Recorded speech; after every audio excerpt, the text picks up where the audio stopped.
Hello, আসসালামু আলাইকুম। আজকে আমরা এই সালাদটা বানাতেছি আবুগত সালাদ।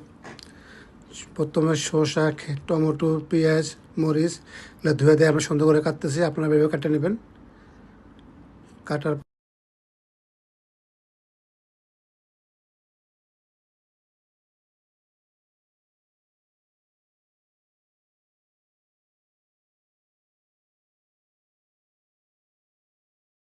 সবটি ভালোভাবে মিক্স করে তারপরে দেওয়া হলো অলিভ অয়েল, লবণ, ব্ল্যাক পাউডার দিয়ে মিক্স করে আপনারা নেবেন।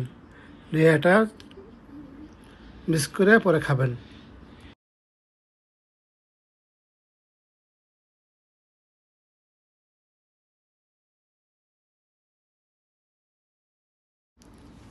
এইটা আমাদের এখন মাখানো শেষ। এখন আমরা পরিবেশন করবো এভাবে।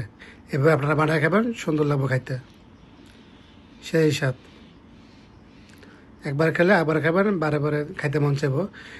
এই ভিডিওটা ছাড়লাম, ভালো লাগলে শেয়ার করে দিন।